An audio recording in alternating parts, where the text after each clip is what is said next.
So it appears as though there may be some big changes afoot, as it seems like Nintendo may now be taking additional steps to combat eShop garbage and clean up the cesspit that is the Nintendo Switch eShop.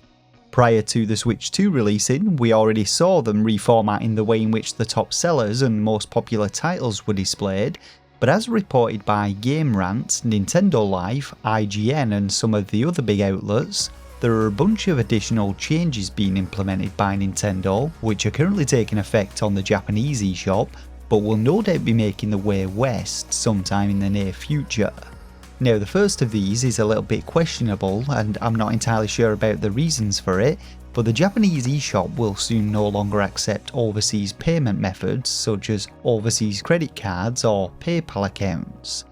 I can only speculate that this comes down to them wanting to isolate the region's specific games for some reason, and possibly stop Westerners from buying and downloading games early before they're available in the relevant regions, but it seems like a bit of a dick move to me if I'm being honest, especially as a content creator who on occasion might want to pick up these games a little bit earlier to get the jump on the competition.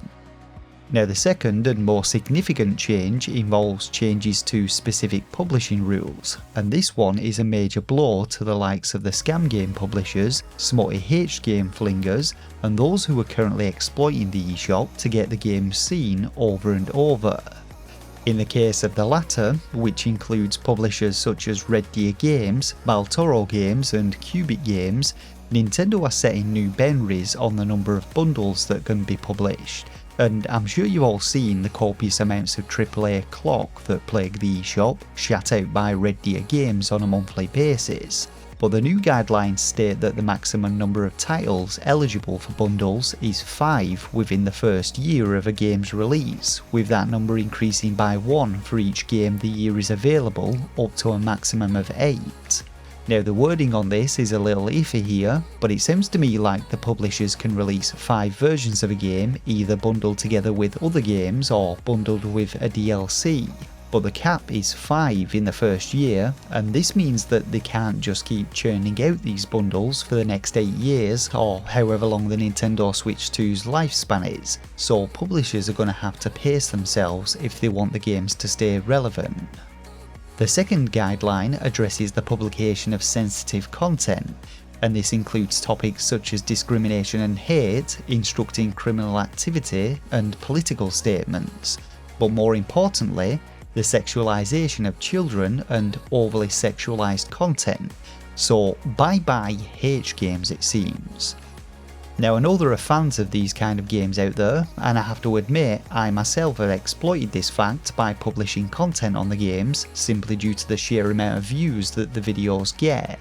But let's face it, the vast majority of these games are low effort cash grabs with AI generated artwork, which simply prey on the fact that horny teenagers, or adults as the case may be, enjoy ogling a pair of cartoon titties every once in a while.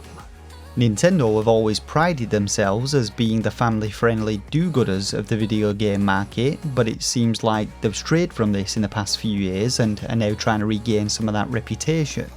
And I've got nothing against H games or sexualized content in games, but they at least have to provide more than just a simple tile-swapping puzzle, and I for one won't be sad to see the back of them.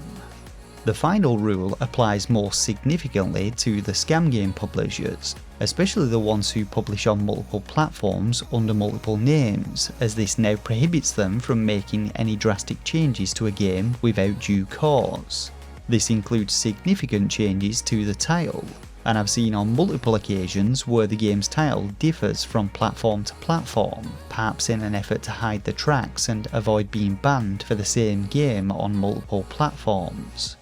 Unfortunately, this doesn't yet appear to apply to the publishing names, and as highlighted in my Web of Deceit video, publishers such as Midnight Works are currently operating under multiple publishing names, with new ones popping up every couple of months, and they frequently change the publishing name whenever I make a video on them. But we can only hope that Nintendo have taken note of this too and apply the same rule set to publishing names, or even better, just ban these publishers altogether.